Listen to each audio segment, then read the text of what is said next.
Assalamualaikum dan selamat sejahtera. Apa khabar murid-murid? Diharapkan semua murid dalam keadaan sihat sejahtera. Saya, Cikgu Afan akan mengajar kalian subjek bahasa Melayu yang bertajuk Cakna akan Warga Emas.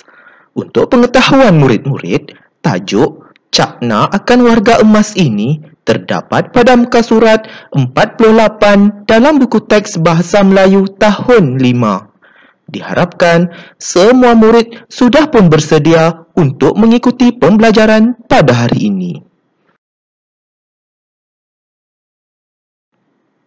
Standard pembelajaran pada hari ini iaitu 1.2.2 bertutur untuk menghuraikan maklumat tersurat dan tersirat yang dikenal pasti dengan menggunakan idea yang kritis dan kreatif.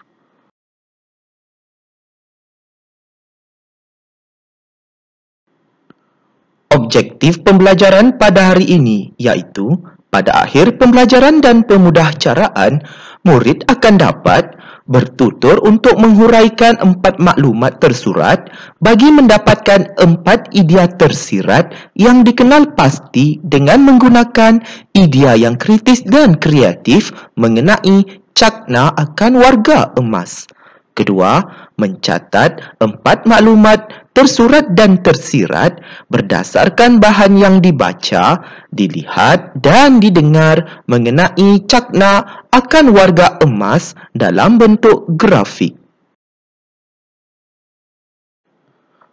Kriteria kejayaan atau KK pada hari ini iaitu murid berjaya bertutur untuk menghuraikan 4 maklumat tersurat bagi mendapatkan 4 idea tersirat yang dikenal pasti dengan menggunakan idea yang kritis dan kreatif mengenai cakna akan warga emas. Kedua, murid berjaya mencatat 4 maklumat tersurat dan tersirat berdasarkan bahan yang dibaca, dilihat dan didengar mengenai cakna akan warga emas dalam bentuk peta pelbagai alir. Baiklah murid-murid, apakah caranya untuk kita membahagiakan warga emas?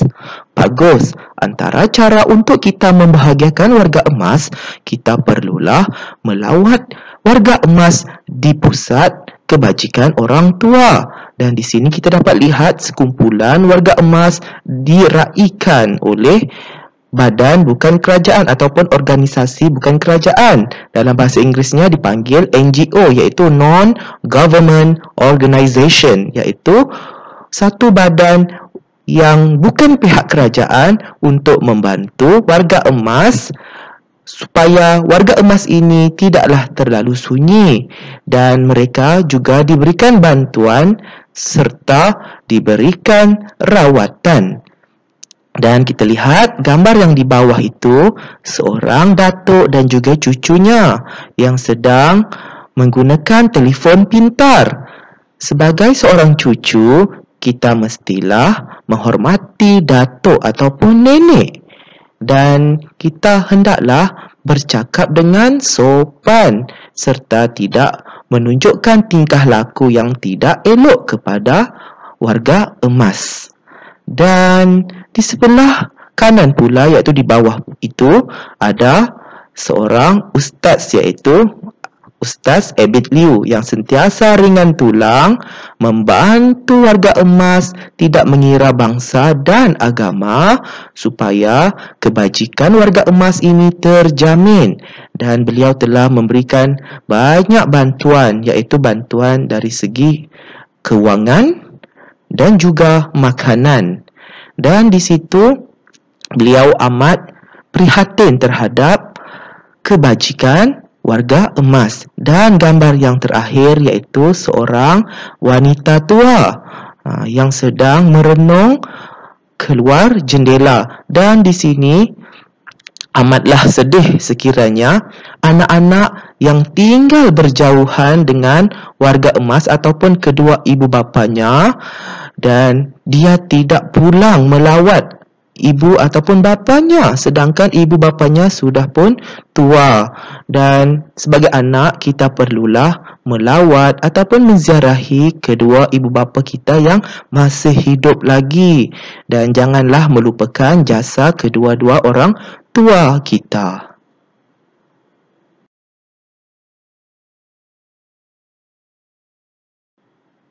Baiklah murid-murid, sebelum kita berbual-bual berdasarkan watak Afifi dengan keluarganya, mari kita jelaskan maklumat tersurat bagi mendapatkan idea tersirat di sebelah ini mengenai cakna akan warga emas.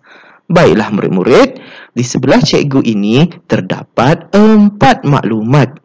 4 maklumat bergambar, iaitu maklumat tersurat. Jadi, kita perlu menjelaskan maklumat tersurat yang kamu nampak ini untuk mendapatkan idea tersirat.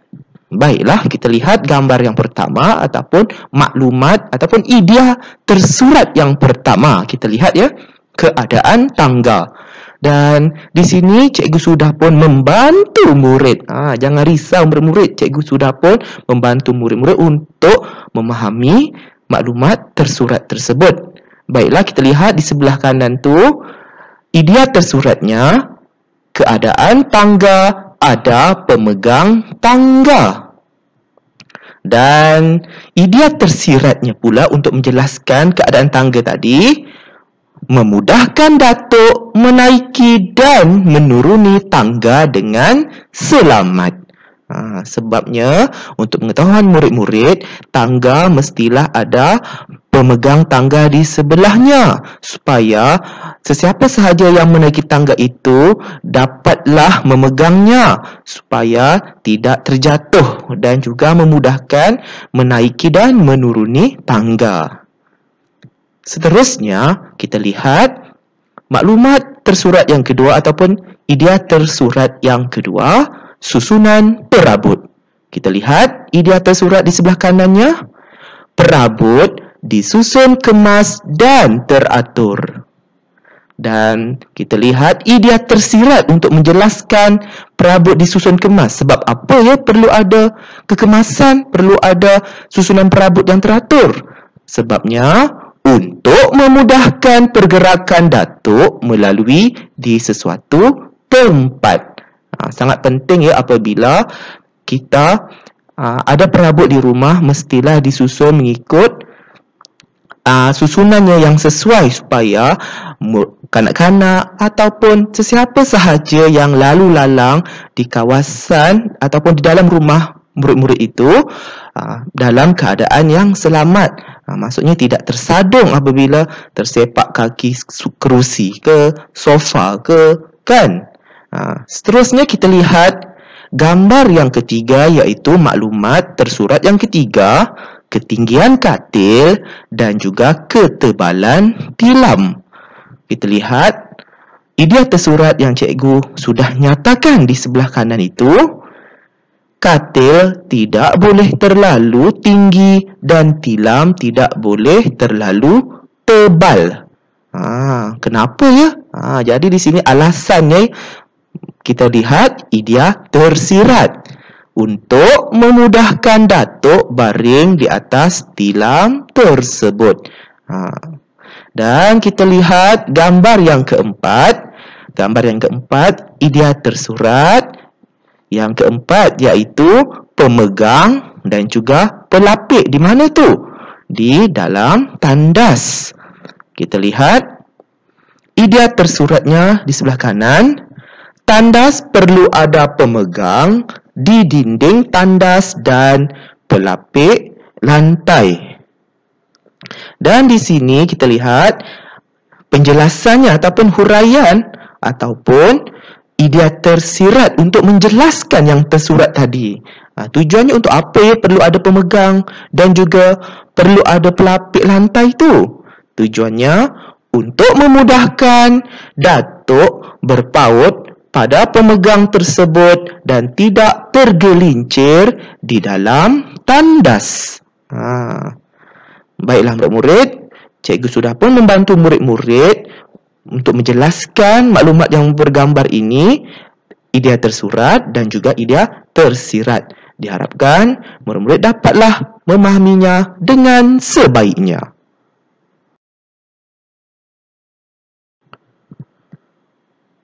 Seterusnya, mari kita melafazkan dialog di sebelah ini untuk menjelaskan maklumat tersurat dan tersirat mengenai keselamatan warga emas di dalam rumah. Baiklah murid-murid, hari ini kita akan fokus mengenai keselamatan di dalam rumah. Dan fokusnya ialah kita ingin memastikan keselamatan orang tua ataupun warga emas dalam keadaan selamat apabila berada di dalam rumah.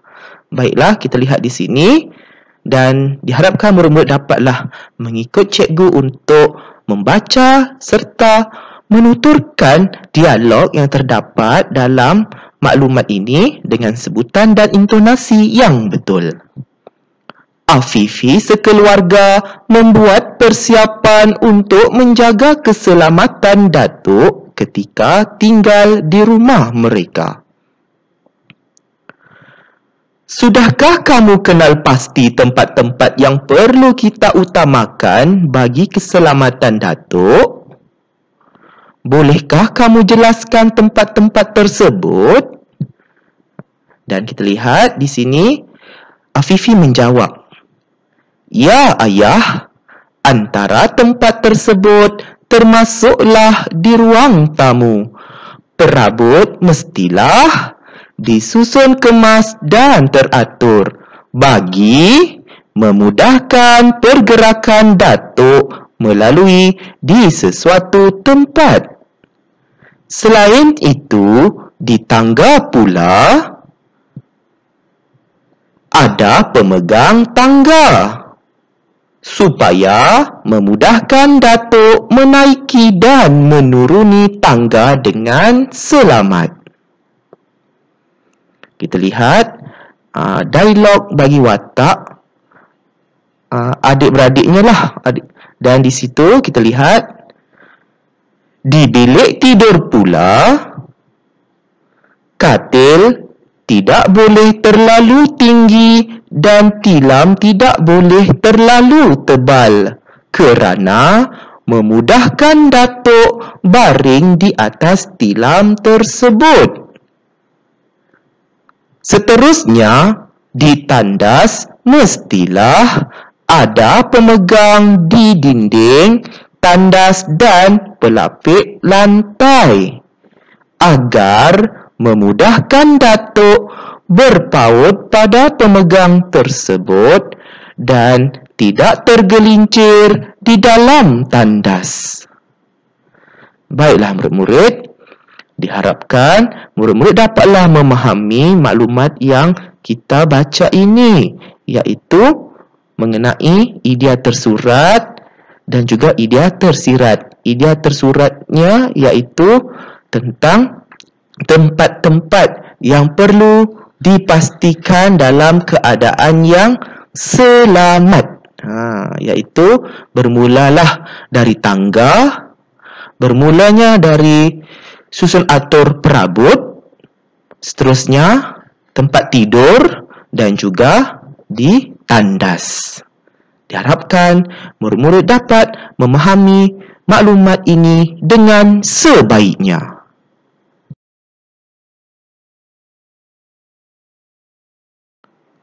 Baiklah murid-murid, sekarang berikan respons berdasarkan persoalan yang dikemukakan oleh Ayah Afifi. Baiklah murid-murid, berdasarkan maklumat bergambar ini, Ayah Afifi mahu bertanya kepada Afifi. Kita lihat persoalannya iaitu, Afifi, apakah yang akan berlaku sekiranya kita tidak cakna akan keselamatan warga emas ketika di rumah?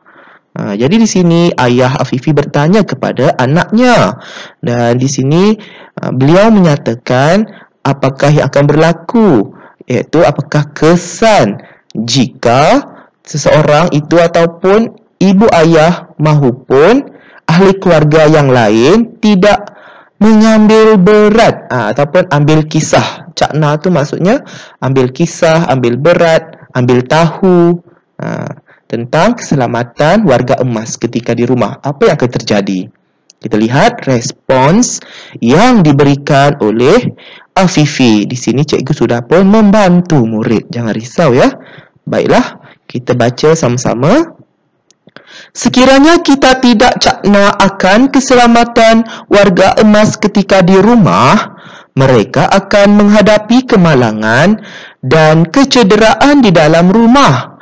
Pepatah Melayu ada mengatakan, malang tidak berbau. Baiklah, kita sudah pun memberikan respons berdasarkan persoalan yang diajukan oleh ayah Afifi kepada Afifi. Diharapkan murid-murid dapatlah memahami maklumat ini dengan sebaiknya. Kini tiba masanya murid perlu mencatatkan maklumat tersurat dan tersirat dalam peta pelbagai alir. Rujuklah slide aktiviti 1 tadi untuk memudahkan kamu mencatatkannya. Tuliskannya dalam buku pemahaman. Maksudnya murid perlu mencatat maklumat tersurat dan juga maklumat tersirat.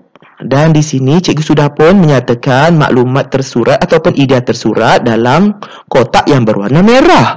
Ada 4 kan, iaitu melibatkan tangga, tandas, katil dan juga perabot. Dan di situ sebelah kanannya pula ada ruangan ataupun kotak yang berwarna coklat. Kotak yang berwarna coklat ini merujuk kepada maklumat tersirat. Jadinya murid perlu merujuk semula dalam slide aktiviti 1 tadi yang mempunyai keterangan ataupun penjelasan mengenai maklumat tersirat. Jadi murid perlulah catatkannya dalam kotak tersebut. Diharapkan murid-murid dapatlah menyiapkan tugasan ini dengan sebaiknya. Selamat berjaya ya murid-murid.